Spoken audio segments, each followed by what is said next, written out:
ปีพุทธศาสนาเป็นเจ้าเขามาวันละ2 หิง 5 ปัก69 บาทปีใต้2 หิงไปปัก19นี้ปีก็จะหิง3 ปัก87 คู่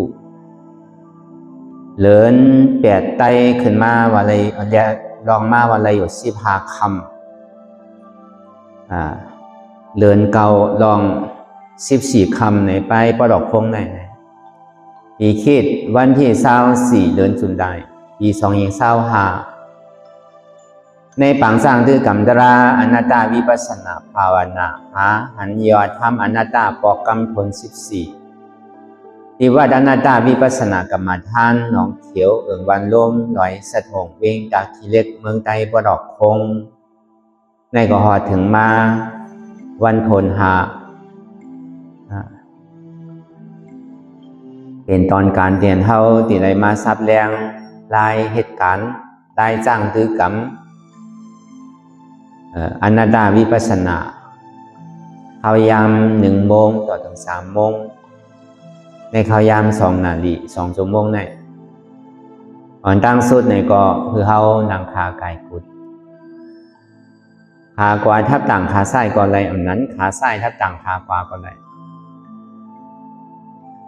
มือ2 ขอนต่างไว้เหนือตาเขาก็เย้าก็ไว้ตัวเขาซื้ออย่าไปเค็งนะอย่าก็อย่าไปยานป้นนะอย่าไปเงียงซ้ายอย่าไปเงียงขวาไว้ตัวซื้อ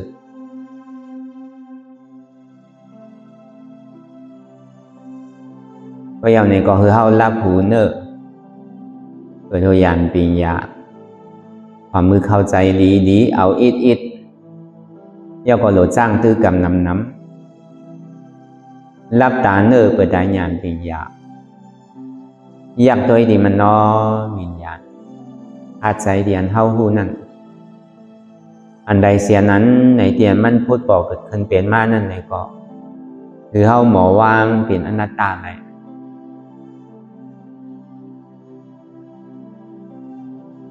อ่อนตั้งเฮาย่ำไปหันเชียบเตอไปหันทุกข้าเดินนั่น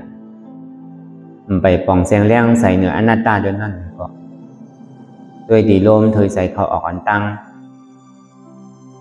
เธอใส่เขายาวก็เธอใส่ออกยาวเธอใส่เขาลึกแล้วก็เธอจะออกลึกเขากว่ายาวเนี่ยก็เขาวนว่าเกิดออกมายาวเนี่ยก็เขาวนว่าตายเขาเนี่ยก็เขาวนว่าเป็นก็ออกมายาวเนี่ยก็เขาวนว่าลูกฟองในก็เขาวนว่าเกิดพอแบบเย้าในก็เขาวนว่าตายพอเดี๋ยวความหังซ่าวาเต้ก็เกิดเย้าตายพอเดี๋ยวเอาความหังหลีวาเต้ก็เป็นลูกอีเต้มันเป็นอันเดียวกันเกิดเป็นเย้าก็ลูกตายเพราะว่าเป็นลูกเนี่ยมันพอมันรีถอมนิดนึงนั่นเวลาพอเกิดตายเนี่ยมันพอรีถอมแต่กวยกรรมมันทำป้นอะไรหนังเก่าลูกตั้งหลังป้นมากก็เป็นสังอันวันนั่นเขาเลยเกิดมาน่ะโอ้ก็มันเกิดมาอย่างว่ามันอยู่มาหมอกกระหือ10 ปีไป20 ปีไป30 ปีไป40 ปีไป50 ปีไป60 70 บาทนั่นแหละ80 บาทนั่นแหละเกิดแต่หัวตั้งหลังในเขาเกิดกันมากกูก็ตั้งนานนั้นรู้เนี่ยเมื่อปลูกมาเนี่ยวงนามาเนี่ยเลือนนามาเนี่ยปีนามาเนี่ย2 ปี3 ปี10 ปีมาเนี่ยอันนี้ก็มันพูดอะไรดีเป็นจัดนะดีตายเรื่องดีตายมันอนาคตตั้งนานก็เบอร์โคนเขาในมันเลิกเกิดไรเกิดเป็นเมียวหือเนี่ยก็เบอร์กามจองวันหลังเขาเลยเฮ็ดไว้จองว่าเกิดมามันเหมือนกันมังก็ขาวมังก็ล้ำมังก็ปี้มังก็ย้อมมังก็หางซ่ามังก็หางดีมังก็ผ่านมังก็มีอันนั้นก็เบอร์กามาจ้องวันหลังเฮ็ดไว้ก็จังดีไรมากเฮ็ดให้ไว้ก็ไรมากขำอันที่เขาเป็นย่อกายตั้งเจ็บตั้งไม่ตั้งไข่น้ำนั่นบางพอเขาเป็นตั้งแต่เรียกมากน่ะ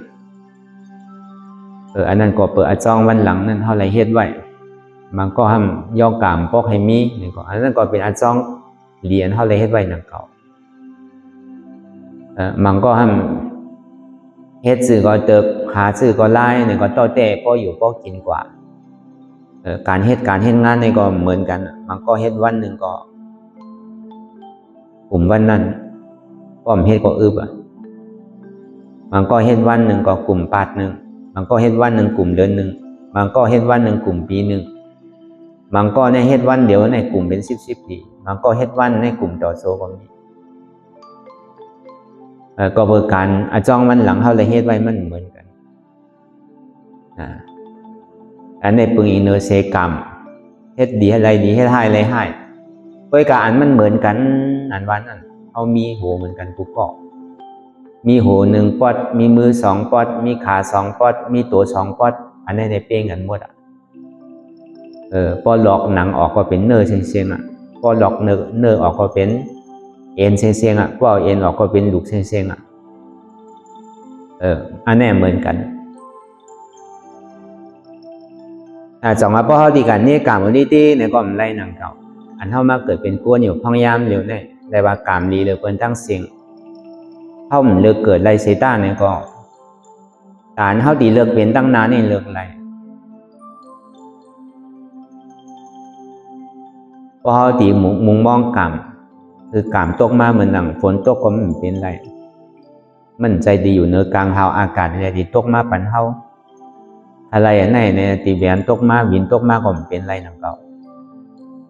เพราะเฮาตีมุงมองกามนี่แหละไปกามก็มันไรหนังเก่าเฮาก็ดีเลยเฮ็ด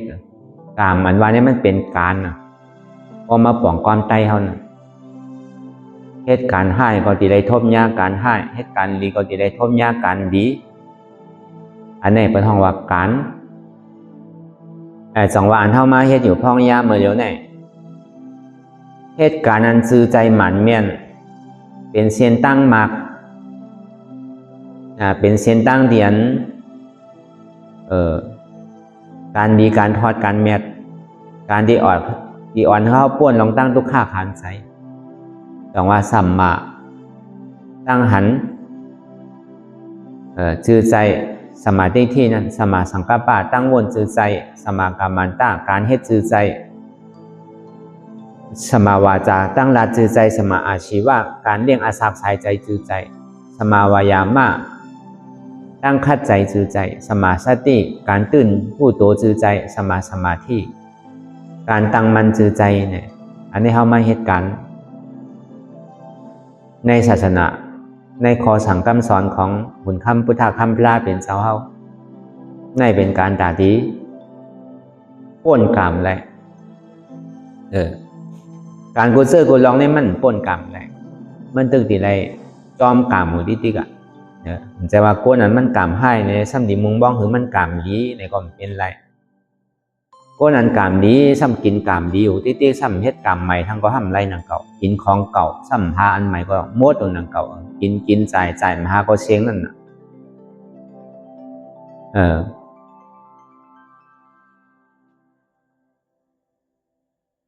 ก็มันเฮ็ดมาหาก็เชียงนั่นน่ะก็ดิมุงมองกรรมแต่มันไรนังเก่าก้อยกากูนั้นกรรมดีในมันเหมือนหนังพายเฮอลงน้ำมันไวหนึ่งว่ะเฮียงก็เฮ็ดถึงตีถึงตั้งไว้หนึ่งว่าก้นที่อันกรรมดีนั่นก็เปิดลองตั้งกรรมอันดีเนี่ยมันไปมาตัวนั่นน่ะเหมือนมันยังตึงมีกรรมดีอยู่ไหนที่เฮ็ดสังโลกคัดใจไว้ว่ะเหตุการณ์ดีการทอดการแม่นั่นอย่าไปกลุ่มการกินนั่นเก่าอันตัวเจ้าเก่าเลยมาหับป่วยไว้ในข้าวยำจัดในก็เปิดอาจ้องวันหลังในเฮ็ดไว้ว่ะพอห้อมเนียถิ่มเนียเทศไว้เนี่ยลองตั้งดีลองตั้งแมทเนี่ยกวนอันตีกรรมดีเนี่ยมันเหมือนหนังพายเฮ่อลงน้ำอันเท่าบามาเมื่อเจ้าก็คาดใจพายก็ถึงกำเดียวมันไวหนาวก็ในกวนที่อันมันกรรมดีนั่นมันเหมือนหนังพายเฮ่อขึ้นน้ำก็มันไหลเขาสัมพายขึ้นนี่ก็เป็นอันหยาบเต้ๆหนังเก่าก้อยกะหยาบเซต้าเนี่ยก็เขาหันเบิ้ลพายก็เบิ้ลพายอะไรอยู่นั่นมีอ่อนเบิ้ลพายเฮ่อขึ้นน้ำก็เบิ้ลยังพายอะไรอยู่พอมันไขไวดีก็มันโดดใส่น้ำมันเนี่ยไปเอาก้นพายเหมือนตีน้ำของนั่นน่ะป้นน้ำไหลเนี่ยก็เพราะเป็นขี่เฮอ หางไว้นั่นเปิ้นก็พายขึ้นน้ำหมดรู้นั่นน้ำคลองเนี่ยน้ำโค้งเนี่ยใช่ไหมน้ำปังลายเนี่ยใช่ไหมมันก็พายอะไรอยู่ก็กับพอเดี๋ยวมือพายเนี่ยขยับไว้อีกหนึ่งตีได้ใจจากตีได้ใจน้ำมันนั่นน่ะมันจะดีถึงไว้พอกลุ่มกาใจมือใจคานเดี๋ยวเต้ก็มันเป้อะไรหนังเก่าน้ำมันนั่นบอกมาชังละยิงเข้ากำดียิงเข้าเหมือนเปิ้นในแค่เข้าโหลเลยคัดใจวะเปิ้นพื้นเข้าอย่าปีพื้นเปิ้นหนึ่งเข้าอย่าปีหนึ่งเปิ้นค่ายเข้าอย่าปีค่ายเข้าโหลโตตอนเหนือเปิ้นเพราะเปิ้นนั่งเลย2 ชั่วโมงเนี่ยเข้าโหลนั่งเหลือเปิ้นบอก3 ชั่วโมงที่ไหนคนพอเขาว่ากามเข้ามันลีเนี่ยเข้าโหลคัดใจที่นั่นวะพอเขาตีว่า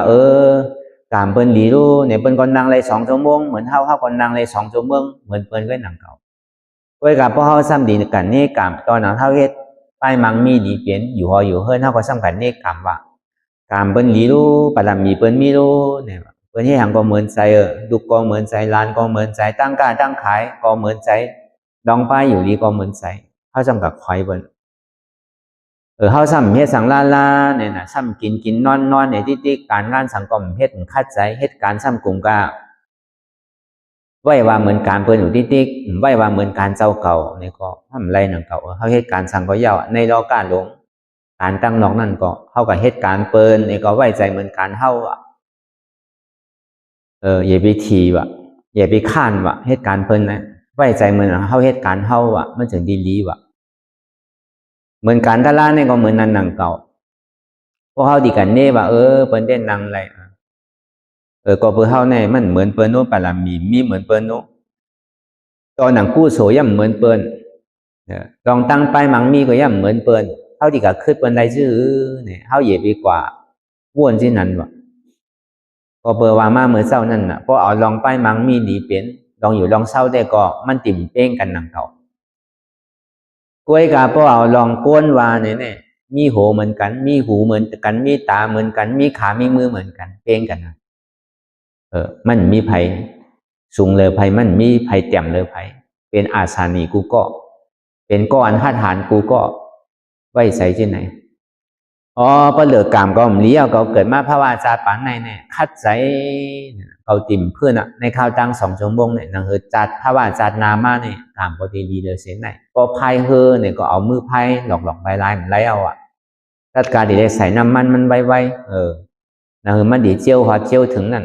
มันก็ถึงเหมือนนังเก่าพอใส่น้ำมันเด็กก็ลองอันใส่น้ำมันนั่นเขาว่ามาเมื่อเจ้านั่นเขาหลวกคัดใจโตตอนหรือเปิ้นพอเปิ้นใกล้เพื่อนก็เขาอย่ามีเพื่อนนั่นก็พอเปิ้นนาง2เขาโดนนาง3เขาโดนนางหรือเปิ้นอันเขาเนกามเขานั่นก็เขาใครกามลีเขาหลวกคัดใจหรือเปิ้นเหมือนก้นเฮ็ดตั้งการตั้งขายก็เหมือนกันเหมือนก้นเฮ็ดการให้งานก็เหมือนกันไปถึงข้าวยามก็เขาหลวกข้าวอันตั้งถึงข้าวยามคือยามดื้อก็อย่าไปมองขิงมองข้าวมองยามมันเป็นกึดหรือดีๆก็เข้าไปกึดตั้งหลังก็เป็นที่ไหนในตาที่ขึ้นใหญ่มันเข้าเป็นลูกจางก็ยาวแต่พอเลี้ยงไม่เลี้ยงเข้าหมู่ภาคนี่มันมีการเห็นหูปิญญาตั้งหมอนั่นก็เหมือนนั้นนั่นก็โดยเลยป้าอกป้าใจโดยเลยเขาอกเขาใจเหมือนเข้ากับเหตุการณ์สังก็เข้าอย่าไปไหวว่าเข้าหลวเป็นข้าเปิ้นหนูเสียเข้าหลวหมอเห็นหัวลองไปหมอปิญญาเปิ้นเขาจะดีเป็นเจ้าเปิ้นไหลเข้ากลุ่มก็เอาเปิ้นว่าดีๆเนี่ยเฮ็ดสังคมป้าอกป้าใจเฮ็ดป่นมือป่นวันกว่าเฮ็ดกินรางวัลกว่าก็เนี่ยก็มันมีขึ้นใหญ่ไรมันจังเป็นศาลาเปิ้นได้ปอกพวกนั้นเปิ้นดีเป็นศาลาเนี่ยเปิ้นดีไรมีลองตั้งน้ำกัดดีไรเขาเจ้าออกลาเหมือนการงานนั่นก็เหมือนนั้นนั่นเก่าดีไรตื่นเจ้านอนลึกๆนั่นเขาก็อยู่ดีไรเศร้าดีไรก็อันเปิ้นภาคให้ก็เอาในกันยกล้อก้าวก็เอาในล้อกุตลาว่าก็เหมือนนั้นพอต่อยหิงติ้งเนี่ยก็เขาป้อนหนุนเนียนมาอย่าไปตกลาตกรุ่นบนนั่นบางปอมีหนาดีเนี่ยก็มันจำมาเอาลูเนี่ยเขาอย่าไปไปหิงเขาหลวมาอ่อนตั้งเปิ้นหลวมาเจ้าอ่อนตั้งเปิ้นนั่นเนี่ยอันเขาให้การตลาดเนี่ยก็เหมือนนั้นเขา ป้อเหมือนยาวป้อกับยาวอย่าไปกึ่งกลางแดดลงกำเดียวอย่าไปกึ่งกลางแดดขึ้นกำเดียว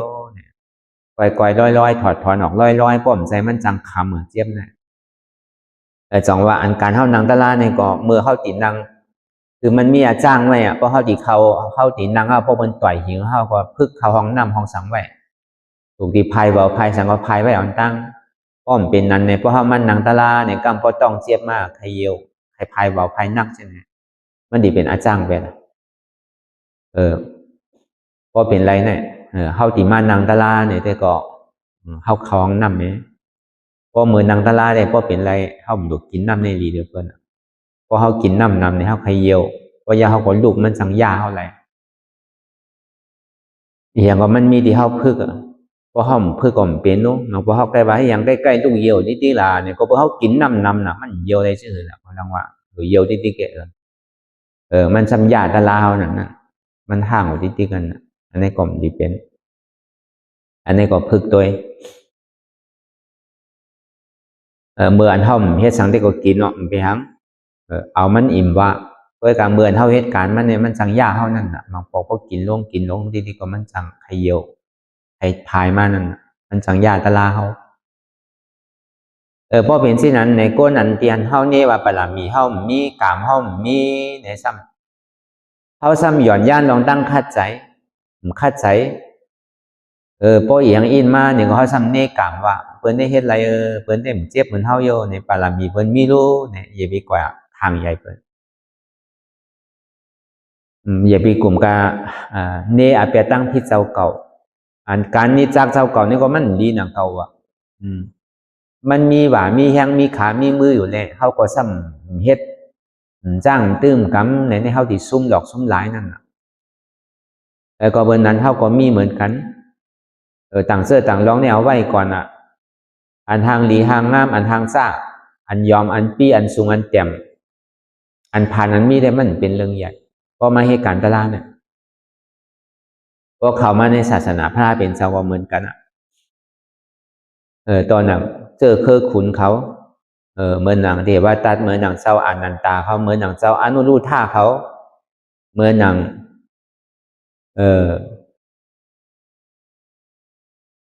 คุณโอข้ามกุวันกุเมืองที่เขามาในศาสนาสากีเขาที่เขามาในศาสนาพระเป็นเจ้าแน่เพ่งเปี้ยงกันเมื่อมดน่ะว่าวุ้นเจ้าเนี่ยมันเป็นคุณว่ะเราได้ยุ่มมันว่ะมันมีมันเพ่งเปี้ยงกันให้เสียเพราะเหตุการณ์ตลาดมันมีว่าผ่านมีที่ได้เฮ็ดอยู่ในปักเบิงกันเส้นถึงขิงกินที่ได้กินถึงขิงออกที่ได้ออกถึงขิงนั่งที่ได้นั่งถึงขิงดื้อเศร้าที่ได้ดื้อเศร้าเนี่ยมันเป็นลองตั้งเพ่งเปี้ยงกันเสียก็เหมือนนั้นอ่ะการนำเท่าเหตุการณ์ตลาดเนี่ยก็เหมือนนั้นนั่นเขาอันเท่าเปี้ยงกันนั่นเท่ามีเหมือนกันมีหูเหมือนกันมีตาเหมือนกันมีหูหลังเหมือนกันมีศพมีโตมีขามีมือเหมือนกันเสียเพราะว่าเฮามีเนี่ยบอกว่าเฮามีส่วนใดส่วนเป็นเฮาดีกว่านี่ปอนี่เมเฮามันได้เฮาเกิดมาดิมทอดแม่โตเกิดมาดีปอเหมือนใจเมเหมือนใจโลเนี่ยเฮาดีกว่านี่ปอเมมันได้กามดีกามให้มันมีติดตัวเฮาบางปอกปอเมมังมีเนี่ยเพราะเฮาเกิดมาซ้ำถึงเมื่อเฮาใหญ่มาซ้ำมีแปลใดอันนี้เป็นกามเฮามันเลียอันนั้นเป็นกามปอเมเฮาเลียก็ในเมื่อปอเมเฮาเกิดเฮามาในปอเมเฮามีสังไว้กับพอเกิดลูกเกิดเฮามาในซ้ำปอเมในมักมีดีเปลี่ยนมาอันนี้ปองว่ากามเฮมาเฮ็ดมาจ่อยมาเตะมาสั่งเนี่ยมันมีมามันเป็นเช่นนั้นแต่จังว่ากามมันเฮาหลีนั่นอันเฮามีปอมีเมเฮาลุ่มลามาตั้งแต่ในต้อมเกาเหลือง10 เดือนต่อถึงปอเฮาจังคอมจังกันจังยางจังไปจังอุบจังหลัดต่อถึงเฮาบ่เป็นบ่าวเป็นสาวต่อถึงเฮาบ่ได้แต่หน้าหอต่อเฮิรนมีลูกมีหลานมีหอมีเฮิรนมีบ้านมีเมืองมีโอกจากโคกของเงินคำเนี่ยก็เปิดปึงอิงเลเสกลุ่มปอเมอันนี้กลุ่มปอเมเกซูเฮานั้นมันมีอันแตกมันอ่ะพอดีว่าลองแตกในปอเมกลุ่มเกซูปอเมเนี่ยพอดีว่าปอเมเฮานั้นเอาตังไว้เหนือว่าเฮา2ก้อหนึ่งนางไผ่ไส้ก้อหนึ่งนางไผ่กว้าขี้ใส่เยี่ยวใส่กินใส่ที่เนื้อหวานเนี่ย ต่อโจสุดปานในก็ย่ำไปตอบกลุ่มเกซูปอเมไรเตอร์ว่ะก็ดีเอาลองตั้งตาดีตอบกลุ่มเกซูปอเมเนี่ยก็เบอร์ปอเมเฮาลุ่มลาเฮาเกิดมาต่อถึงพ่อเป็นโก้เนี่ยเนี่ยอันลองหลีลองซ่าเนี่ยมันมีที่เฮาอ่ะมีที่เฮาฝึกก้อยการเมื่อเรียกอ่อนๆนั่นในก็ปอเมก็ซ้ำหลในเลียดนั่นก็ทีแล้วเอาลูกล่างเฮานั่นก็เห็นหูลองตั้งปิญญาตั้งหมอในศาสนาเป็นหือเนี่ยก็คือมันปอเก่าถึงร้อนถึงแกนอย่าไปเฮ็ดเยิงหลอกลายอย่าไปเอาจำพิงจำทุ่งที่มันมีอาโจสังติเตที่มันเป็นอาเปียตั้งพิษนั่นทุ่งมังเสื้อมังเมียวก็เฮาหลูแปดเพราะมันใจเป็นของหลีมันเป็นอากุศลตั้งพิษนั่นมังเสื้อมังเมียวเพราะมันหลีอยู่เนี่ยก็เอาล่าได้ก็เหมือนว่านั่นก็อันมันหลีนั่นเอาอันมันหลีนั่นเอาแปดเพราะมีล่าก็เจอเครื่องมันจังหายนะมันก็ดีอยู่ภายอยู่มันเหมือนเมืองใหญ่เมืองหลวงนั่นน่ะอยู่วานเหลียวเมืองเหลียวกันเนี่ยพูดจักกันนั่นน่ะอยู่หิมห้อมกันเนี่ยมันต้องตั้งกันนั่นน่ะพอมันหลอดเดียวป้วนน่ะก็ทำดีนังเก่าจองวันรู้ก่อนเนี่ยพอเมมีปุนพรตาดีเอาสั่งเอาซ้อนเอาส่งเอาเห็นเตียนมีปิญญาตั้งหูในเมื่ออันลูกย่ำไปเป้ตัวเดินนั่นถึงดีเป้ตัวมายาวในก่อนเนี่ยมันเป็นปุนพรลูกตาปอกขึ้นดีมาเลี้ยงดูลุ่มลาปอเมในมังกร38ก็มีไว้อันนี้เขาว่าลองตั้งกามในปองว่าสังเป็นการก็เพื่อเขาเหตุการณ์หลีไว้ตั้งหลังอาจ้องมันหลังเลยเขาอะไรมาขำในปัจจุบันห้องยามมือเหลียวก็เพื่อเขาเลยเหตุการณ์หลีไว้ตั้งหลังปนมาเนี่ยเลยเขาอะไรมาจังห้องยามมือเหลียวด้วยการตั้งนานั่นเนี่ยเขาเลือกเกิดไรเขาเลือกตาดีเป็นไรตั้งหลังปนมาในห้องเลือกเกิดห้องเลือกเป็นไรโดยการตั้งนาได้เขาเลือกไรแต่ดีเลือกไรนั่นเนี่ยเขาโดยเหตุการณ์ปัจจุบันห้องย่ำมือเหลียวเนี่ยมันมีเส้นตั้งหือเลือกนะเส้นตั้งโกนเขาเนี่ยมันมี5 เส้นว่ะ1 เส้นตั้งอาเปสิภูมิว่ะ2 เส้นตั้งเกิดเป็นโกนว่ะ3 เส้นตั้งแต่ดีเป็นผีว่ะ4 เส้นตั้งแต่ดีเป็นดูป้าดูป้าว่ะ5 เส้นตั้งแต่ดีเป็นอริยะมี5 เส้นอันนี้เขาเลือกไร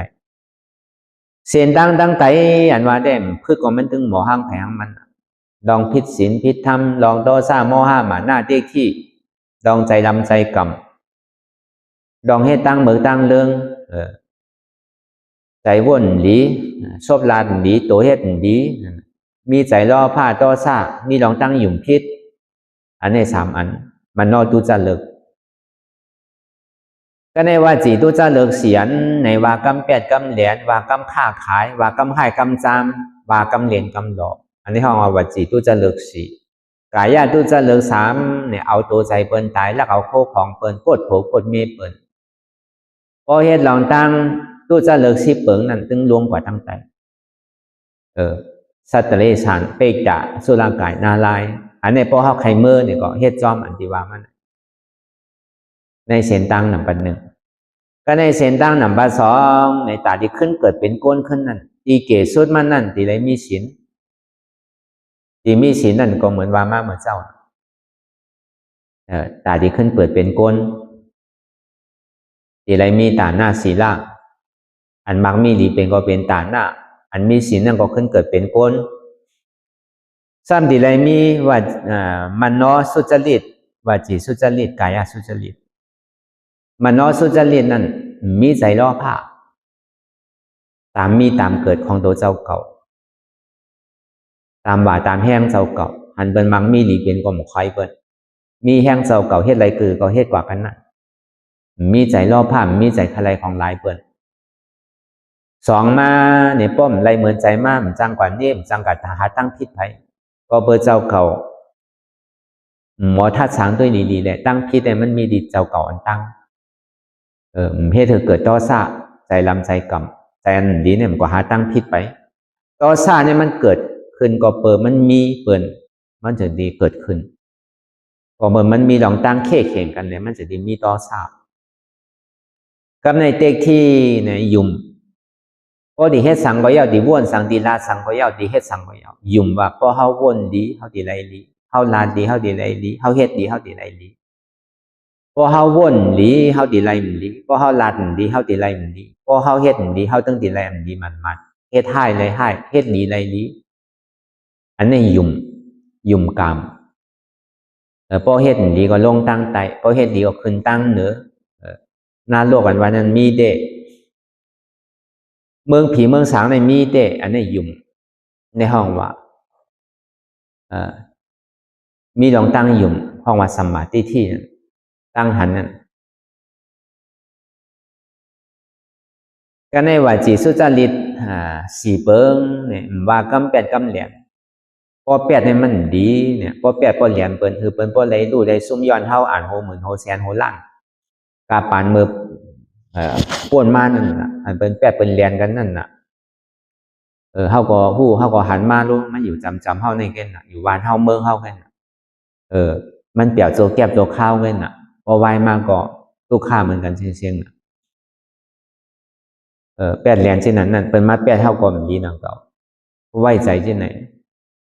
ก็ในซ้ำค้าขายเนี่ยกรรมมีซ้ำวามมีกรรมมีซ้ำวามมีเอาความตั้งในออกตั้งนอกเอาความตั้งนอกเข้ามาตั้งใน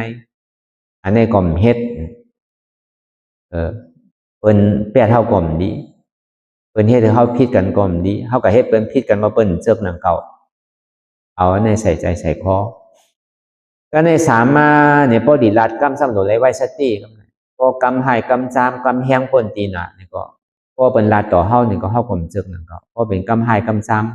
ำเฮาลาต่อเปิ้นนี่ก็เปิ้นก็ติ่มจึกนั่นก็ไว้ใส่ที่ไหนก็ในสีมาในลาดกำเด่นกำรอมันมีน้ำมีโตมีร้อนมีแกนซ้ำเปิ้นมาลาดเรียนลาดรอดอกเฮาก็บ่ให้จึกนั่นก็เฮ็ดก่อยเฮ็ดมาเบอร์ดูได้ลาดเล็กอีละออดเฮ็ดก่อยให้มาลาดถึงพ่อถึงแม่เฮ็ดก่อยให้มาใครลาสังวรลาก่อนที่ติ้งนั่นน่ะเพราะใกล้ลาดกำเด่นกำรอนั่นหยอกกันไก่หยอกกันมาเมื่อหูดูได้เป็นโกนอยู่เฮ็ดกว่าให้มาเป็นดิ้งเป็นโวเป็นก้อยเป็นหมาเป็นแมวไปแล้วน่ะมันก็สังเฮ็ดให้เฮาตุ้มเตื้อใจพอเอาเฮากับแตกหมานี่ก็เฮากับห้องเพิ่นว่าหมาเนี่ยห้องว่าดิ้งเนี่ยจังได๋ก็เปิ้นจึกน่ะเพิ่นก็ซ้ำขึ้นดีว่าเฮาหมาขึ้นหนังเก่าให้ก่อยให้มาเนี่ยหมา2ตัวคบกันนั่นน่ะเมื่อหูดูได้เป็นโกนอยู่ดีๆมันจึกหยอกเรียนกว่าหยอกเรียนมาไอ้หมาเนี่ยก็อีหมาเนี่ยก็บังกันนั่นนะกำไหนให้กว่าให้มาเป็นหมาสองตัวคบกันนั่นนะอันนี้ก็มันลีลาดว่ากำเรียนกำร้อนนั่นก็ลาดนำเป็นน้ำมากกว่ามันมีน้ำมีตัวจังพิษกันย้อนมันก็ในสีมาเนี่ยอ่ำเอาตัวใจเปิ้นตายตัวสังก็ยากตัว2 ตีน 4 ตีนตัวมีตีนไอ้มันยังตื่นมีอาสาสายใจอยู่นั่นเปิ้นก็ฮักโตโกตายเหมือนเฮาก็ฮักโตโกตายเหมือนเปิ้นดังเก่าอันนี้ก็เปิ้งหนึ่งก็ใน2มาเนี่ยลักเอาโคของเปิ้นมาลักเฮาก่อมนี้เฮาก็ลักเปิ้นก่อมนี้เปิ้นมาโจรเฮาก่อมนี้เฮาก็โจรเปิ้นก็เปิ้นจึกดังเก่าเอาใจเปิ้นมาใส่ใจเฮาพองก็ใน4มาเนี่ยกดโผกดเมเปิ้นเหมือนนั้นดังเก่าเปิ้นมากดโผเฮาก็ห้อมจึกเฮาก็กดโผเปิ้นก็เปิ้นจึกเปิ้นมากดเมเฮาก็ห้อมจึกเฮาก็กดเมเปิ้นก็เปิ้นจึกใช่ไหมเป็นลูกเป็นหลานเฮาได้สังเป็นโพเป็นเมกันได้สังนั้นก็รอดันในก่อนว่ามันจะดีขึ้นเกิดเป็นโกนว่าก็มีศีลหาเสียนในเต็มทนก่อนศีลหาเสียนในพอแจกเพมีอยู่สุจริต10 เปิงนั่นน่ะมันนอสุจริตวจีสุจริตกายสุจริตนั่นใจวนหลีซบลาหลีโตเฮ็ดดีนั่นน่ะอันนี้ขึ้นเกิดเป็นโกนว่าก็ในตาที่เป็นผีนั่นนู้ใน1ศีลในตั้งดีไรมีอันนี้ว่ามาเมื่อเช้าน่ะก็ในซ้ำหลวงหมอหลู่หมอต้านหมอเฮ็ดวิยาเวซ่าจอยแถมในศาสนาพุทธกัมพระเป็นเจ้าในมันก็อโจมันในดินนำว่าเพื่อการเมื่อศาสนาพุทธกัมพระเป็นเจ้าเฮาไปมีเนี่ยก็เปิ้นก็เฮ็ดกันอยู่เหมือนหนังคนผีเสจ้าเขาคนหมาฆ่าเขาซะเนี่ยเรียกว่าขุนผีอังคุตระเขาซะนั่นมันก็ยามดูยามต้านมาอ่านโหแสนปีมันดูต้านอันก้นตุกข้าอย่าเปิดคันใส่พอเส้นตังมันอยากเป็นซัมเมเส้นตังสายตังสร้างให้อยู่ตีเศร้าเหมือนหนังคนเสจ้าคนหมาฆ่านั่นคุณอินคุณหมาฆ่านั่น คุณหมาข้านมาเนี่ยมันมี33เจ้านั่นน่ะเขามีอ้อยก่อกันอยู่33มันก็เมเซนตาเซนตั้งเซนตั้งที่อันไรมันอุกมันดุงเนี่ยก็มันก็เมเสยเมตาเมตังเนี่ยคุดนำบ่อยเฮ็ดตีอยู่ตีเศร้าเมื่อหลวงเอาเพิ่งมันได้มันกับเมตีต้นไม้อ่อนตั้งพอเปิ้นออกข้าวตั้งมามันมันมีตลอดศาลาน่ะเปิ้นก็เฮ็ดเมไปมันก็กับปัดเพียวตีเงาไม้ก็เฮ็ดตีอยู่ตีเศร้าก็ถึงที่มันยาวๆนี่ก็มันตีอ่างกันนั่งก็ในส่วนนี้มีก้นต่างก็มันนั่งไปพอมันนั่งไปแล้วมันก็ไม่ใส่ล้ำมันก็เลี้ยวอ่ะตาก็เลยกู้โศกมันก็ซ้ำขึ้นกับสื่อเพียวต่างที่ต่างทางก็หาที่ยาวมาซ้ำมีก็ต่างก็มันนั่งไปเลยไม่อยู่ไปเลยมันก็แค่โจมหนาวันนั้นตั้งใส่ล้ำนี่มีกำเดียวแบบคนเชจ้านั่นตึงมอใจล้ำวะตึงเลี้ยงพ่อแม่เจ้าเกจูในต่อถึงอาศักเซงวะหู้กลุ่มเกจูพ่อแม่วะแต่ที่เป็นคุณอินคุณผีนั่นก็เป็นหลาความใจล้ำวะมีลองตั้งใจล้ำวะแต่อนาคตนางง้อใจล้ำใจกำนี่มีวะต่อชาตินี่มีวะแต่ที่เป็นคุณผีเนี่ยเขาว่าในอาศังมันสูงอีกนึงเนี่ยก็เขาก่อมจะเอาลองคุณอินมาเราหนังก็เขาว่าแต่ที่เป็นผีนั่นในก็ตีเลยหันก้นสนน้ำวะเหมือนหนังเยอะยาเยอะยาวในสังมันไหลมันพกมันเบื่อจะในอันเท่าไรปัดเพียวล่างเฮ็ดวิยาเวซ่าจะในเลี้ยงเขาซ้อมพักซ้อมจะในอันเท่าไรปัดตีอยู่ตั้นเศร้าเฮาปัดจอมบัดจอมว่าเพียวจอมบัดจอมว่าเพียวห้องน้ำห้องทรงจะในอันนี้เป็นการพูดโสเชียงเหมือนกันการเท่าซ้ำเลยมาหลู่วิยาเวซ่าเขาเท่าไรมาหลู่เขาซ้อมพักซ้อมเพราะอันนี้เขาว่าเอาในการศาสนาว่าเพราะเอาการตั้งดอกว่าได้มันเป็นศาสนาเปิ้นก็เปิ้นมีนะเปิ้นมีเส้นตาสายตั้งเส้นตั้งนี่แหละมันเข้าวันเข้าของมันหยาบนี่ก็เปิ้นก็เสือยางปันอันเป็นมีเงินมีคำนั่นเพิ่นไหลเลยอันมันดูมันปล่อยกับเปิ้นมีเงินคำเฮ็ดเนี่ยก็เปิ้นซ้ำเฮ็ดปันก็เอาในศาสนาเปิ้นว่าก็ไหลผาเนี่ยก็เปิ้นก็ซ้ำเลี้ยงดูดุมละก็ไหลอาสากที่มันเท่ายาวมันมีลูกหลานด้วยถึงเนี่ยก็เขาก็ซ้ำเอาเก็บไปเลยเอามาเลี้ยงตีก้นเท่าในเมืองตะกี้เขาก็มีเมืองไทยแต่ก็มีกุฏินั้นก็ลูกอ่อนที่อันพ่อแม่ตายกว่าเป็นย่อกาตายในสัง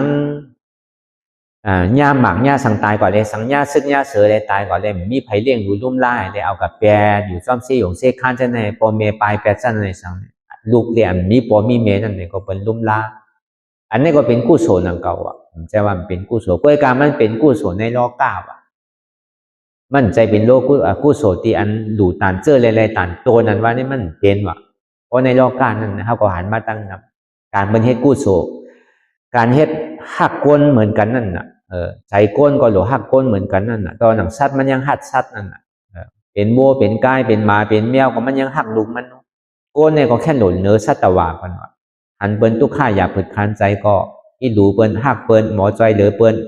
หันเปิ้นอยากผึดมาเนี่ยก็นี่เป็นการกุศลนังเก่าเพราะเขาตายเนี่ยก็เขาสมีกับเป็นผีนังเก่านั่นก้นเมียวนั่นก็ใจว่าศาสนาพุทธะเขาเคยก็เขาก็กับเป็นหนุนนังเก่าชั้นผีในเมืองผีก็ผีสมาธิที่ก็มีผีมิจฉาทิฏฐิก็มีเขาก็เฮ็ดตั้งดีเหมือนเฮาหนังเก่าไว้กะดูตานตัวมันซ้ำดีไรตานเจอนั่นน่ะมันเหมือนหนังคนผีอังคุตล่าแลคนผีอินต้านั่นน่ะมันมี2ข้อนั่นน่ะเมื่อพระเป็นเจ้าเฮาว่าทนเจ็ดนั่นมันเจ้าคืนจ้างกับที่เมืองผีแหละกะฮอตละอภิธรรมะเจ็ดจามที่เมืองผีนั่นก็ในคุณผียามานั่นอันก็เป็นเมมันเจ้านั่นเพราะว่ามันตายใน7 วันยาวเพราะมันเกิดพลาดหน่อร่องเจ้าเข้ามา7 วันยาวเนี่ยก็มันก็ตายเพราะมันตายเอาขึ้นก็อยู่ในเมืองผีจันยามาเป็นคุณผียามาเป็นมียิ่งนะมาอยู่ในโลกก้าหลงเนี่ยเพราะตายก็ซ้ำกับเป็นคุณผีเป็นโพใจเปิดพุ่งกรรมบารมีมันใหญ่นะเนี่ยเพราะกับเป็นมียิ่งเนี่ยไรวะก็คนผีเขาต่างเสื้อต่างก็มาเอามาเจอเนี่ยก็ซ้ำดีนังเกาวันเป็นอากุศลนังเกาวะก็เป็นเมพระเป็นเจ้าเนี่ยที่ไรเป็นเช่นนั้นก็ตายก็กับเป็นคนผีก็เดียวเป็นคนผียามมาเพราะว่ามันเจ้าฮอดก็ถึงดีปลังห้องปลังที่อยู่เศร้าคนผีเสียจานนั่นก็เปิดตั้งกวางตั้งสูงมันยังเพ่งเปี้ยงเป็นหมอหินใหญ่ๆไว้อันมันในหลู่ในต้านไว้ในหางแห่นไว้ที่สวนอุแยงสวนเซอร์นั่นเนี่ยก็มันกับหางแห่นไว้ในเมืองผีมันได้อยู่ในต้านไว้ยาวกว่าต้นไม้หิ่วตองต้นไม้ตองเหลืองนั่นมีตั้งหลังมันยาวกว่าแผ่นหินที่มันนั่งนั่น เพียงไว้อ่านโหสิบเช้าโยจนะพอพระเป็นเจ้ากายเอาก็จังที่ทำคุณพียามาคุณพียามาเนี่ยมาห้าเนี่ยคนพีเสจ้าก็หูเพราะเป็นนั้นก็มันจึงดีกว่าผิดบ้างเอาคนพียามาถอนตลาพระเป็นเจ้านั่นเพราะมาถอนพระเป็นเจ้าเนี่ยคนพีอันเจ้าอยู่ในเมืองพีเนี่ยเขามาตั้งว่าโมเสียงโมหลวงเอาเพิ่งมันแต่ก็คนพีอังคุตระเนี่ยคนพีอินตะเนี่ยมาอยู่สามีมอมพระเป็นเจ้าอินตะกานั่นก็ในคนเพียรมีฟุ้งตะโคใหญ่ลูกเตียวเมืองผีจันยามาตุสีตานิมานราติปจินีมิตาสวัสดิมาเนี่ยคนผีอังกุตระเนี่ยมันอยู่อะไรวะมันไปออกกายานออกกาไปออกกายานออกกาเนี่ยอ่านโหปากโยจนามันวะเมื่อโหรู้ได้อยู่หิมสองนาพระเป็นเจ้าก็เพื่อมันเป็นผีที่อันไรสร้างศาสนาอันที่มันเป่าพังศาสนาพุทธาวะรู้ได้ก็รู้ได้รู้อ่านโหแสนปีมันเฮ็ดจะรอบอยู่กูตีกูไผ่กูไป10อยู่ศาสนาเนี่ยเฮ็ดอยู่1 ตีก่อนเนี่ยอ่านโห10โหเช้ามันได้ดูต้านปันโกนตั้งโมตั้งเสียงหุงหน้าเลยสังโกนตุกข่าอย่าปิดคันใจโกนออกตาออกตั้งโกนกล้าโกนขายเช่นนี้ก็มันเลยดูได้ต้านอยู่กูวันขาดวะก้อยการมันกันรู้กับต้านในเนี่ยมันเป็นปุ๊บโกติมีสินิก็อย่าไปว่าติไรสารสมาวัตอย่าไปว่าอะไรสมาธาวิปัสสนาซ้ำเป็นกาปันไหว้เสศาสนาพุทธพระเป็นเจ้าวันได้ทบยาพระเป็นเจ้าได้ทบยาศาสนามันเป็นศาสนาที่เป่าพังไปเท่าไรเมี่ยวก็เพราะนั้นมันหลู่ใหญ่ต้านหลวงตัดนั่นเสด้าในก่อนถึงเมื่อพระเป็นเจ้ามาฮอตะลายเย้าเนี่ยเขียนมีพุ่งตะโคใหญ่หรือมันนั่นพอมาอยู่มันเนี่ยก็มันก็ยุ่มนะมันก็ไปออกกล้วยกาอินตาก้าเนี่ยไปก่อนตั้งไรวะเจ๊เย็นอยู่ที่นั่นแค่บ่อินตากาเนี่ยมันสัมเป็นซื่อในพระเป็นเจ้าเฮาจนที่เอาลองตั้งมันลัดเนี่ยอินตากานั่นว่าให้ยังละเพราะว่าลองอจ้องอินตากาเลยอังคุตระนะคนพีอังคุตระนั่นมันเป็นสังในพระเป็นเจ้าเฮาจนที่ฮอตระเนี่ยว่าก็เปิดอังคุตระเนี่ยมันเลยอยู่ในต้านใหญ่เตี้ยมันก็เลยเป็นคนพีเตี้ยกล้วยกะมันเลยอยู่ในศาสนามันมีศาสนาเนี่ยว่าเตี้ยมันอยู่นั่นในก็เป็นก้นอันพิศีลพิธรรมเสียงว่าก้นมีศีลเนี่ยมีว่าก็เป็นนั่นแหละอาโจมันน้ำว่ามันยุ่มไรวะเว้ยกายอินตากาเนี่ยมันสำในดูปอกไหลเนี่ยเลยดูปอกเหลวก็ว่าอันมันเลยอยู่นั่นตัวเต้เลยดูมือเหลวตาเหลวก็ว่าอันมันเลยดูนั่นก็มันแปลว่าเฮ็ดได้เลยดูนั่นก็ว่าก็เบิ่งมันก็มีสังในแหละอันเปิ้นเลยเฮ็ดข้าวซ้อมพักซ้อมบ่เหลือเอาในเปิ้นจะที่ปันก้นตุกต้นยากนั่นน่ะเขาก็ไล่ซึ่งนั้นแกไล่เหลือเหมือนหนังปรุงหน้าเขานั่นเพราะว่าดูสังขารยาหันเรียบร้อยเอาในก็จะได้ดูเอาพงหน้าดูเอาก้นตุกก้นยักตัวเต้มันไหลเข้ามาตัวเต้หวานหนึ่งก้อยก่อนมันซ้ำไหลมากกราบดูปันตีเจ้ายาหันตาอันเป็นลูกหักพุทธคำพระเป็นเจ้าอาชัจีนะพอเบอร์มันไหลมาดูต้านปัญญาเนี่ยมันก็มีปีที่ว่าพระโจมันเกิดมาเป็นคนเนี่ยมันยามต้อนอยู่ที่ปอกว่าพอเบอร์สังมันมีตาดีดูพอมันมีแต่ก็มันดีดูหนึ่งเขาพอเบอร์มันมีกำเดียวตาดีกินเนี่ยก็ยังเป็นอันยามว่ะแต่ที่เฮ็ดหาอะไรหลูเนี่ยแค่เป็นไรวะมันซ้ำไรก็มันซ้ำเป็นของดีของหวานนี่แหละมันก็มีเจตนาดีงามๆนี่แหละเอาโยกดูปานนี้ก็มันก็โหมโจมจอมมือจำมันติดตายมันก็คุกใจเลยอันมันเลยดูได้ต้านแน่เลยเอามันตายออกมาเป็นคนผีอินตะก้านะแล้วก็เบอร์นั้นเลยอยู่สามหิมพร้อมพระเป็นเสาโตเต้เลยดูหนึ่งปอกได้เปิ้นห้องว่าดูตานเจอทำไรตานต้นนั่นน่ะพอเป็นนั้นพระเป็นเจ้าฮอตะลาก็เอาตกเป็นซอดาปานกว่าในภาวะจัดเจ้าเก่าได้หลูเต้าเต้ปอกเหลวก็เป็นอันช่ำสะถึงพระว่าจัดนามาเนี่ยก็ซ้ำแมดหล่อนก้อนเกทั้งเท่ากับเป็นขุนผีที่มีพุงตะโคเหลือเสนั่นซ้ำในถ่อมตะลาพระเป็นเจ้าโตเป็นผีอริยากว่าอันนี้เขาว่าการดูตาหน้านั่นเนี่ยก็อันเปิ้นเฮ็ดเปิ้นซอยเหลือกู3แสนเปิ้นเป็นเซหยงเซคันเนี่ยใช่ไหมเป็นเซนตาสายตั้งเนี่ยใช่ไหมเป็นก้นตุกข้าอยากฝึกคันใจเนี่ยสัง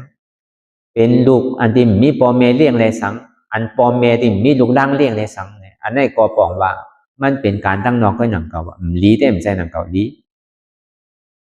ด้วยการตาดีขึ้นอันเท่าไรมาหลู่ในศาสนาพุทธคำลาเป็นเจ้าเนี่ยมันขึ้นไรวะเหมือนเฮาห้าไรมาเปิดปังตะลากำในในก่อนเลยว่ากู้โสตั้งลีเฮาแต่ก่อนจังมามีติดแตกมันอ่ะลองตั้งดูได้ก็หาที่ว่ามันมีกล้วยกาการอันเท่าไรหลู่นั่นเนี่ยก็คือเฮามีปีที่ซอมันอาซาจอมมันอย่างเก่าใจว่าดูปล่อยดูแปดดูพามใจอย่างเก่าเมื่อหนังตะกาเขาอะไรมากเขาจ้างตื้อกำตะลาว่าเท่าก็เป็นวัดใหม่จ้องใหม่กรรมฐานใหม่ ตีเต้ก็มันเก่าก้อยหนังเก่าก้อยการเข้ามาเตะใหม่ในการนอกกำสอนพระเป็นเสาแต่มันใหม่มันป่วยมาสองเฮงหาปากตั้งแต่เมื่อพระเป็นเจ้าตึงมีก็มันเป็นวาตาอนัตตาของเย้าก้อยการเข้าได้มาเตะในเมืองใต้ได้เนี่ยก็มันก็หลายปีในแค่น่ะเอาว่า7-8 ปีในเมืองใต้ตีในเต้ก็หมอก4 ปี5 ปีในแค่น่ะอันใดก็เข้ามาเตะมาเฮ็ดมาสร้างอันใดก็ขาดอันใดก็ยังตึกโหลตั้งน้ำตีนังตีเศร้าเขามีเย้าเสต้าเนี่ยก็ตีอยู่ตีนอนเท่ากับมันไปเต็มโทนเลยลูกเหมือนตะกาเขาหันนั่นน่ะห้องหนึ่งพอได้นอนอีบกันเป็น4 ก้อ5 ก้อนน่ะก็มจังเฮ็ดจื้อเนาะพอเป็นสิ่งนั้นเนี่ยก็เขาจึงได้ฮู้ก็เพื่อเขามาหาทุกข้าลงก็เบิ่นนั้นเนี่ยมันจำเป็นน่ะเด้ถ้ากาติเลยเฮ็ดก้อยหนังเก่าเพราะมันจำเป็นก็ใครเฮ็ดน่ะก็เปิดมันเฮ็ดแปดหลอกๆหลายๆซ้ำมีคนลุมล่ามมีคนอยู่คนเศร้าเนี่ยก็มันมีอธิเปสังมันเป็นกุศลทั้งนั้นน่ะอันนี้คือมันเกิดโดยเจตนาศรัทธาอันเฮาอะไรมากอ่อนกันเปิดปังตะล่าให้อะไรมาเฮ็ดเบียเวจาโกนเดียนเปิ้นมาเฮ็ดเบียเวจานั่นก็เปิ้นเอาเงินเอากาวคันสังเปิ้นมีเจตนาในเฮ็ดปันเฮากันเปิ้นเลยเฮ็ดเลี้ยงดูลุ่มลาวนั่นโดยเช่นนั้นเนี่ยเฮาเลยดูได้ตั้นกาวาปองเป็นด้วย 1,000 10,000เย้าแต่เจตนาของเฮาอันเฮาเลยดูกับเขาซ้อมพักซ้อมเจ้าสังขายาหันโยกี่ยิ่งใจอุปโสอุปสิกาในก็จังว่ากู้สวนว่านั่นมันติไรก็คืออันเฮามาให้กันตะลาเนี่ยลองเจ็บลองแสบลองไม้เนี่ยเฮาหันกันกูก็ก้อนอ่ะก็ยังมีลองตั้งเยื่นมีลองตั้งโอดนี่แหละเฮ็ดกว่าวันไหนสีปอกในก็มดุดห้ามเหมือนกันกูก็อันเนี้ยมันดีไวดีสามันดีอยู่ดีย้ำอันเปิ้นเล่งดูลุ่มล่าเนี่ยก็กึ่งตันอันเปิ้นไรเล่งแต่กู้สวนว่าเนี่ยจังว่ามันไรเตะการนั้นเฮาไรดูตั้นเขาพักอาหารลาตั้งกินเนี่ยก็เดือเสนาในที่อยู่ที่ซ่อนเขาอยู่เมื่อเลี้ยวเนี่ยก็เมื่อนั้นหนังเก่าน่ะแต่เขาก็จอยกันกูวันกูเมืองกูตีกูต้าในสิ่งที่เป็นช่องมาในกันก็เบอร์ช่องเขาเนี่ยมันจะมีตะกาลงตะกาใหญ่ปึงอีเรือเสลายวันไหลเมืองไหลคงปึงอีเรือตะคีเล็กตั้งมดตั้งเสียงปึงอีเรือเบิ้งไทยพองเบิ้งมันพองเจียงตุงพองเจ้าไหนมาโลเลสวนสารกันในก็อิดก็อดก็100,000 2,000 10,000 20,000 แสน200,000มันก็จะดีเป็นธรรมยงเรียนที่เขาเลยมันนังตะลาต่อถึงพ่อย่ามเมืองเหลียวไงเลยเช่นนั้นที่อยู่ที่เศร้าเขาก็ยังไปมีเขาก็เตะซ่าเฮ็ดไหวสิกระเถียงเขาก็เลยหล่อปื้นเนี่ยเลยหล่อเช้าไหวอันนี้ก็มันดีค่อยๆเป็นกะร้อยๆเอาตามมีตามเกิดอันนี้เขาว่าอันเขาเลยจอยแห้งศาสนาพุทธคำลาเป็นเศร้าเตียนเปิ้นจ้างเตะตื้อเตะกำเตะเฮ็ดเตะนั่นเนี่ยก็อันเขาเลยดูเรียกว่าเขามีเศษอันนะออกมาในตัวในใจเขาห้างค่อยเนี่ยก็กู้สวนว่าได้หาที่ว่ามันเพื่อก็คือเข้าไว้น้ำนักหนังเขาก็เพื่อสังการในเป็นหลูเต้รู้ในเป็นตาเป็นตั้งก็หยาบตอนหนังตีซุ้งซ้อมเขาก็ไปเต็มทนตีนอนเขาก็ไปเต็มทนตอนหนังตีนั่งก็ดีว่าเต็มทนน่ะก็ไปเต็มทนเติมหนังเก่ามันยังตึกเก่า10%เนี่ยนะมันยังเหลือทั้ง10%น่ะอันนี้ก็คือมันเกิดโดยเจตนาศรัทธาของเขาอันนี้เป็นห้องว่าการตาหน้าเมี้ยวในเนี่ยมันติอ่อนเขาเป็นผีคุณผีวะคุณผีนั่งผีไรวะอันนี้เขาว่าลองอาโจมันกันจะมาเคยสู้ต้องกันในเป็นก้นดีผีแม่เต็มใจหนังเก่าอันนี้เขาก็เพื่อเขาว่าในเซนตั้งหาเซนน่ะเนาะมันยามันผ่านยาวน่ะป้อมรัดก็ห้ามไรหนังเก่าคือมันเกิดเลยกู้สวมใจว่าพอหลูตั้นน้ำเนี่ยมันดีฮอตเมื่อผีสูงเลยเปิ้นมันว่าหนังเก่าเขาว่าเปิงแตกมันเขาว่าเมื่อเจ้านั่นน่ะเหมือนหนังอินตะกาน่ะมันตัวเต้หลูเขาซ้อมพักซ้อมปอกเหลียวกันน่ะอันมันหลูก็มันใจว่ามันหาเลยว่าเลยแฮงมันก็ย้อนมันก็หนังเก่าเปิ้นปั่นมันก็หนังเก่ามันซ้ำเอาอันเปิ้นปั่นมันให้ซึ่งขึ้นสืบดูก็เปิ้นมันมีเจตนาจึงปลอดข่าวใส่แลมันมีปีที่ซ้อมมันน่ะซ่าจมนั่นแหละเก่าเกิดมาจัดในเก่าเลยหลูปอกในเก่าเต็มทนเนี่ยว่าคุกใจอะไรเนี่ยพอตายก็เป็นคุณผีกำเดียวเพราะไว้กาไว้ขันอันเฮาหลูซ้ำมันซ้ำกับหลูญาที่ไรล่ะก็อยู่ญาเจ้ายาหันตาน่ะเป็นหน้าเหลียวนู้เพราะหวานเจอพันก็หลีกำเดียวต้นขึ้นไว้กำเดียวเป็นสิ่งนั้นก็อันที่เป็นมันการนั้นเฮาหลูเฮาต้านนั่นก็เหมือนนั้นก็เฮาหลวหมอเลิกหลูที่อันมีศีลมีธรรมดุหลูที่อันเป็นเฮ็ดจ้างคือกรรมเต้ที่เป็นเส้นตั้งแต่ดีกว่านี่ปันเต้นี่ก็บอกว่าเพราะเฮาหลูตานเจอมันดีไรตานต้นป้อมนั้นเนี่ยเฮาหลูตานเตอมันสันดีไรตานเจอเนี่ยมันก็มีการตั้งดูอันว่านั่นมันเป็นกุศลที่มันว่านั่นก็เยี่ยวแต่ว่ามันติอโจมันติไรเกไรนามานั่นแกเป็นกุศลมันหมดก็นั่นก็ก้อยกะกุศลเกะกุศลนามาอโจมันติไรนำไรเกะมันมีดิเจตนาเฮาเป็นใหญ่ มีดีใจปีที่สมณซาเขาเป็นใหญ่อ๋อก็เปิดมันขาดแคลนเตะมันมีอย่างเตะมันจำเป็นเตะมันโดนได้เฮ็ดเตะมันเฮ็ดไรเตะมันเฮ็ดเป็นจ้างตื้อกรรมก็เปิดก้นให้การตลาดเนี่ยบางปอกก็มันขอยู่แบบอายาปายาอีกหนึ่งเปิดท้องว่าสัมปายานั่นอยู่แบบนางก็ทางเลยนางดียามเมื่อข้าวยามละลือก็เลยลือบันดีเมื่อข้าวยามกินก็เลยกินมันที่อยู่ที่เศร้าฮาวาตีนนางตีนอนตีกินกูเจอกูสามแชนเปิดนั่นคือมันง่ายอีกหนึ่งนั่นน่ะเนาะถึงว่ามันนอนหยาบอยู่หยาบนางหยาบเสตาในก็เมื่อเท่าตีลือเนี่ยสังเมื่อเท่าตีนางเนี่ยสังอันนี้ก็มันก็ปูนตาเฮาย่อมก้าในปูนตาอันเปิ้นดีมาจ้างตื้อกรรมกว่าสังว่าก็อะไรก็หนึ่งแหละก็เป็นอริยาซ้อตาปานกว่าไรตะลาทูตะลาเมียกว่าเย้าในก็ผู้โสนี่ก็แค่นจังว่า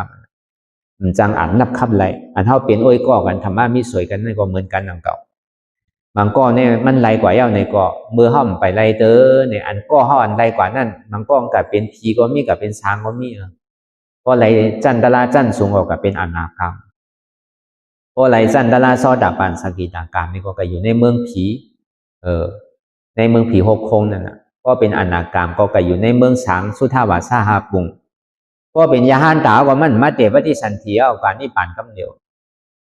เพราะว่าเฮาทมยาวก็ธรรมะมีสวยอันเป็นสกิตากรรมเนี่ยซอดาปันเนี่ยอนาคามเนี่ยซะเนี่ยสังวาในภาวะจาปันในเฮาไรตะลาเนี่ยก็เฮาตายกว่าเฮาซ่อมขึ้นกับเกิดเป็นคนสังว่ามีข่าวเงาดีอันเท่าไรพึกไว้จ้างตื้อกำตะลาในพระเป็นเจ้าสู่ไรป้องมาในสังเจ้ายาห้านตาป้าไรป้องมาในสังเจ้าอริยาเขาเจ้าป้องมาในสังโอ้ยก็ผีอ่อนอยู่ในเมืองผีนั่นสังดีมาเตือนสติเขาดีมาห้องเขาดีมาจอยเขามันเป็นเช่นนั้นก็เขาว่าอันเขามาอ่อนกันเฮ็ดอยู่พ้องย่ำอยู่ก็มันอะไรว่ามันซุ่มนั่นน่ะพอเป็นนั้นมาเนี่ยก็กู้สวนเท่าไรหลู่ไรต้านนั่นเขามีปีที่สมณซาจอมก็เพื่อเขาหันจำเป็นเต้มันลำลองถูกที่เฮ็ดถูกที่สังเฮาหันโดยตัวเจ้าเก่าเตะก็เปิ้นนั้นเฮาคู่หันถึงซึ่งนั้นแนวแหละตอนหนังคนพีอันเปิ้นเอ็นอ่านตาดีเสือตาเสือตั้งเอ็นอ่านตาก้นเฮอก้นมอยตาดีเลยมาอยู่เศร้านั่นเปิ้นบ่ดีเลยดื้อเลยเศร้าคือกัดเย็นเพราะเปิ้นออกข้าวตั้งมาเนี่ยเหมือนหนังตีร้อยตั้ง3เต้าเลยสังเนี่ยตั้งน้ำยืนน้ำไข่เลยสังเนี่ยเพราะว่ามันมีหวานพี่น้องร้อยตีไรเนี่ยเพราะว่าบอกว่า10 กิโลเนี่ยเขาสิเฮ็ดจันรอไว้1 ปีนะอันนั้นก็เปิ้นเขาจอมเสียนตั้งตีเป็นคุณพีบางปอกเฮตีอยู่ตีเศร้าไว้ตักนำตักสังไว้ปอคนกว่าตากไปตั้งมาเนี่ยเมื่อกูปองเนี่ยเปิ้นไปตั้งกันน่ะเมื่อเดี๋ยวแต่ก็คนไปตั้งมันปมมีเปิ้นเฮ็ดจะรอบไว้เฮ็ดตีอยู่ไว้พอเปิ้นเฮอมากก็คือตีศาลาก็ไปกันดื่มบางก็นอนที่นั่นบางก็ยามมื้อเฮอก็เกิดเลื่อยกินน้ำมันก็มีพอตีเหนือร้อยยามกว่ามา2-3 ปอแต่ก็หันเขาเฮ็ดที่นั่นน่ะตั้ง3 เต้าตั้งวันหนองตั้งน้ำยืนนั่งไข่ตั้งเมืองขาวเมืองย่างอันดีเป็นวันปีน้องร้อยเนี่ยเขาเฮ็ดที่นั่นอันนั้นก็เบอร์หังก็เบอร์เขาอะไรกู้โซนนั่งเก่านั่นเขาจังดีเฮ็ดอันนั้นแต่ก็เบอร์นั้นเพราะว่าหันถึงลองตั้งต่างหน้าลองตั้งหนูตั้งด้านในเนี่ยก็มันจังอ่อนเกิดเป็นผีว่ะเพราะเฮ็ดปูนตาก้นตั้งน้ำซ้ำไรหลู่ในสังขะหลู่ในเจ้ายาห้านตาเขาเลยสังปัจเจก้าพุทธะเจ้าเขาเลยสังได้หลู่ตามที่พระราเป็นเจ้านั่นในสังนี่ก็มันจังหันสือนาตั้นตาคำเดียวจังแบบเป็นคุณพีแบบก็ในตาดีเป็นเซียนตั้งตาดีเป็นสังหลู่ป้าในซ้ำมีทั้งเซียนหนึ่งอันนี้ที่ได้จ้างเอาสมถะว่ะเอาตั้งแต่อนุสติ10อสุภา10กระแสง10อาลาปฏิกุล1พมาวิหาร4อรูป4ในก็ที่ได้ตัวจอมสมถะเอาสติมังปอกเอาสติอ่อนโหมังปอกเอาสมาธิอ่อนโหบริกรรมนั่นน่ะมันก็ว่าพุทโธก็ดีธัมโมก็ดีสังโฆก็ดีฉะนั้นก็พอตายกว่ามันก็พอเฮ็ดตระจันสูงกว่าฉะนั้นก็เข้าถึงที่เป็นฌานสมาบัติอภิญญาเนี่ยฉะนั้นก็พอตายก็เป็นสังหลู่ป้าก็มีตายก็เป็นสมถะนี่ก็ตายก็เป็นปฐมฌานทุติยฌานในเมืองสางนั่นก็มีอันนี้เป็นเส้นตั้งหมาย4ว่ะก็ในเส้นตั้งหมาย5ในเส้นตั้งตาดีเป็นอริยาในเส้นตั้งหมาย4อันที่เขาว่ามาทั้งเสียงเนี่ยมันอ่อนคือปั่นตรงมันป่วนตั้งทุกข้าอะไรวะมันติได้เกิดตายเอาติ๊กๆว่ะเป็นผีก็เย่าเป็นช้างก็เย่าว่ะช้างตายอยู่ปากก็เห็นก็ตาดีขึ้นเกิดเป็นก้นมี1ก็เลยเส้นนั่นปอกขึ้นอาเป็นสีผมมีเสียงว่ะก็กู้โสมันเสียงฉาดมันเสียงเอาก็มันตกขึ้นเฮินเก่า ผีตายอยู่ปากก็เห็นก็ในตาที่ปอกขึ้นเป็นก้นมีหนึ่งก็เหลือเส้นนั่นปอกขึ้นเปสีผมมีเสียงว่าก้นนั่นตายปากก็เห็นก็เหมือนก็ตาที่ขึ้นเกิดเป็นก้นมีหนึ่งก็เหลือเส้นนั่นปอกขึ้นเปสีผมมีเสียงว่าในชาวหกพงตั้งหมดตั้งเสียงเนี่ยมันตึงที่เกิดตายดีกว่าเบี้ยนไหวเหลือเสทางหากคงทองว่าจันสุทาวาสาสุตาสาอัตตาปาอวิหาอาการนิทานอันนั้นเป็นจันสุดาวาสาเนี่ยเป็นจันเจ้าอนาคามเขาอยู่อันนั้นแต่ก็พอตายก็เอานิพพานกำเดียวก็เบอร์นั้นเนี่ยมันมีรองตั้งแหลกลายอยู่นิดดีกว่าในเส้นตั้ง4เส้นเนี่ยเพื่อการเส้นตั้งเส้นที่5เนี่ยมันมีรองตั้งแหลกลายแต่ที่พึกเป็นอริยะแต่ที่เป็นก้อนกว่าตั้งนามปอกขึ้นตั้งหลังนั่นช่างดีได้เฮ็ดมือละอันเท่าหามาเฮ็ดอยู่พอยามมือเดียวเนี่ยนางรับตาเนอเปิดใจหยาดปียะยักตัวขันธาสิโกต่อไปตินมันเจ็บแกนต้องตอดเนชันพูดปอมาดีไหลกอลีมาดีขาดีมือดีโหดีโตดีใสเอาสมาธิที่สมาสังกัปปะอ่อนโหเอาปียะศีลสมาธิกึกจอมก้อนอ่อนโหนี่เป็นปียะก้อนแต่ที่ให้เข้าตัวใส่ใจใส่เนี่ยเป็นศีลแต่ที่ให้เข้าตัวนิ่มใจนิ่มในเป็นสมาธิในมันก็หนุนจอมผลตั้งหลังเพื่อกับอ่อนโหเต้ๆเนี่ยเป็นปิญญาสมาธิที่หันนันหมันแม่นสมาสังกัปปะบวนันหมันแม่นพอหนังกว่าพอมันเจ็บก้นขึ้นเมยแกนพุทธบอกเกิดขึ้นเบียนมาเจ็บขาเจ็บแอวเจ็บโหเจ็บโตเจ็บใจเขาเจ็บจะไหนพอมันบอกมาเนี่ยก็โฮมมีคามมีมือมีโตมีใจมีเจ็บเนี่ยก็มันเป็นอนัตตาอันนี้สมาธิที่หันว่ามั่นใจตัวเขาเป็นสมาธิที่บ้วนว่างว่ามันเป็นอนัตตาสมาสังกัปปะเมื่อหนังเฮาหมอปล่อยพาว่างว่าตัวในกลมใจของเฮารู้ในอนัตตาปอนมาตัวที่ใสเดียนพ่งปิวว่นกับกาวาการเป็นว่นตั้งหลังป่องตั้งนากำพยากรว่นสังตั้งหลังป่นมานั่นในก็เหมือนหนังป่นตายตั้งนานนั่นในก็เหมือนหนังป่นตึงนอนหลับเตียนว่นสังลานั่นในก็เหมือนหนังป่นตาบอดเตียนมันพ่งปิวกาวาการเป็นนั่นในก็เปิดสังก็เปิดใจในกลมใจของเฮาอันนี้สมาธิที่ตั้งหันนันหมันแม่นสมาสังกัปปะว่นหมันแม่นมันเป็นสังหลับเพราะมันใจของเฮามันเป็นอนัตตาใจในกลมใจเก่าอนัตตาก็ในสามมาในมังขิงมังข้าวมังย่ามเนี่ยก็เปรียวมุนเซ่อยุ่มโคมังขิงมังข้าวมังย่ามเนี่ยก็ขี้ใจมองใจแบบนี้ใจหุกใจให้ใครห้องใครให้มังขิงมังข้าวมังย่ามเนี่ยก็ดีดูจ้าดูธรรมดาของโลกกานั้นมันเจอกันมวลอันเดียวอันเสื่อมันปวนทุกข้าอันธรรมดาของโลกกานั้นทุกข้ามันปอมากกว่าอัมโพสุข้าปอมากกว่าอัมส้มเปียกขาปอมากกว่าอัมข้านหันอยู่หู้อยู่ย่อมห้ามว่างเป็นอนัตตาหันเจ็บหู้เจ็บหับเจ็บหันทุกข้าหู้ทุกข้าหับทุกข้าวางเหตุเจ็บเหตุทุกข้าเป็นอนัตตาทำมีหันทุกข้าทำใจหู้ว่าทุกข้าเป็นอนัตตาทำมีหันเจ็บทำใจหู้ว่าเจ็บเนี่ยเป็นอนัตตาเจ็บเนี่ยก็มั่นใจเก่าอนัตตาเหตุเจ็บเหตุทุกข้าเป็นสังเป็นโหเก่าเป็นขาเก่าเป็นมือเก่าโตเก่าเป็นใจเก่าเจ็บเก่าอันนี้เป็นตั้งหันพิษว่ะอันนั้นเป็นเหตุทุกข้าว่ะเหตุสุข้าทั้งเป็นสังมีโหมีขามีมือมีโตมีใจมีเจ็บมันเป็นอนัตตา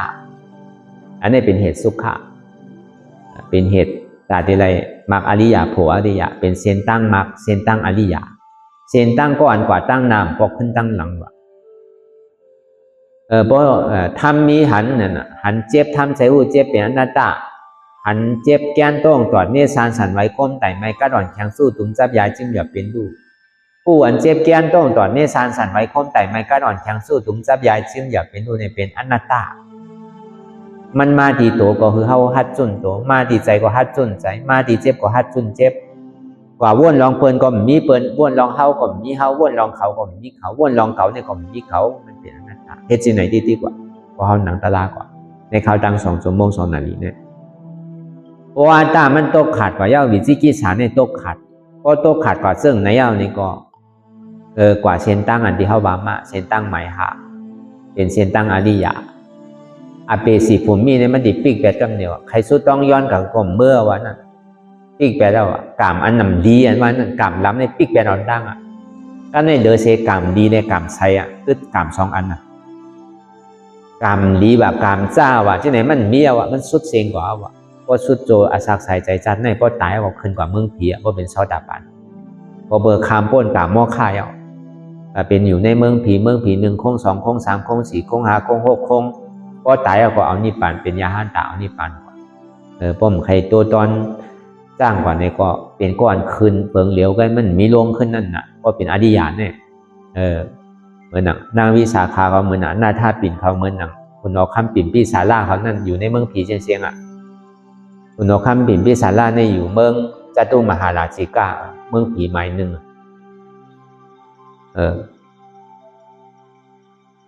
ก็ในคนเย้าก็อันนาท่าปิ่นนี่กับชาเทเนี่ยมันซ้ำอยู่ในจันผีนิมมานารตีเหมือนนางวิสาขานั่นเนี่ยห้ามอยู่จันเพียงเนี่ยอยู่จันผีในเมืองตาวาติงสามันก็เหมือนกันใจมันก็ซ้ำเจียกเพไว้เป็นไรอันนังเก่าอริยานั่นก็วิญญาอริยาวิริยะอริยะสถาอริยานังเก่ามันก็แจกเพไว้3 ปูน 3 อันนังเก่าอันนี้ก็เป็นก้อนกว่าตั้งน้ำพอขึ้นตั้งหลังนั่นพอเป็นนั้นเนี่ยเป็นเส้นตั้งหมายหาพอใครป้นกรรมพอติ่มจังกันเน่กรรมแห้งพอใครป้นกรรมล้ำใครกรรมลีต่อถึงพอตัดกรรมอะไรนั่นนี่ก็เลยยางซ่อมเส้นตั้งอริยะต้องว่าอริยมรรค8 เปิงนั่นถ้าที่เป็นอริยะในเลยยางซ่อมเส้นตั้งมรรค8 เปิงอันเท่าเย็นอยู่พองยามมาเร็วเนี่ยสมาธิที่สมาสังกัปปะสมาวาจาสมากัมมันตาสมาอาชีวะสมาวายามะสมาสติสมาสมาธิตั้งหันหมานแม่นตั้งวนหมานแม่นตั้งรักหมานแม่น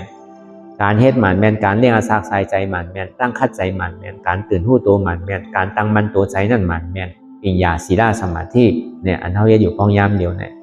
ในเสียนตั้ง5 เสียนเนี่ยก็คือเขาเลือกเอาเขาที่ใครกว่าตั้งไหล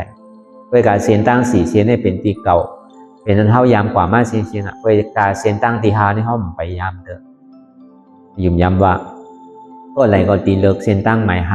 5อันนี้ก็คือเขาคัดใจห้างแผงมันแต่ดีคัดใจห้างแผงมันนั่นนี่ก็อย่าไปโกเจ็บอย่าไปโกทุกข์เนี่ยเจ็บเลยทุกข์เนี่ยมันเป็นน้ำมันแต่ดีให้ถือกว่าไว้เหมือนเขาพายเฮือนั่นเพราะเขาขี่เฮือโยเนี่ยมันนานถึงถ้าเหมากวนพายมือพายก็รู้เพราะใครเจียวถึงกระโดดใส่น้ำมันนั่นหรือขี่เฮือนมีน้ำมันนั่นเพราะใครไหวเดี๋ยวน้ำมันเดี๋ยวเป็นแก๊สนั่นเนาะเหมือนเปิ้นหุงข้าวหุงผักมือเหลียวนั่นมือกูปอกได้เปิ้นเอาขึ้นสุมมันนานสู้อีกหนึ่งให้ก่อยให้มาเอาถ่านสุมมันก็ยังตึงหน้าอยู่ถ่านก็ให้ก่อยให้มาตีเลยเอาแก๊สสุมนั่นมันไหวเลยถ่านที่นั่นก็เขาว่าพอใครถึงใบก็เย่าแต่เขาใครคือมันดุกไว้เขาที่เอาสังใจที่เอาขึ้นใจฮะที่เอาฐานใจฮะเย่าก็ที่เอาแก้ใจฮะนั่นก็ที่เอาแห้งเข้าใจฮะนี่ก็เจนจ้าตัวอย่างนี้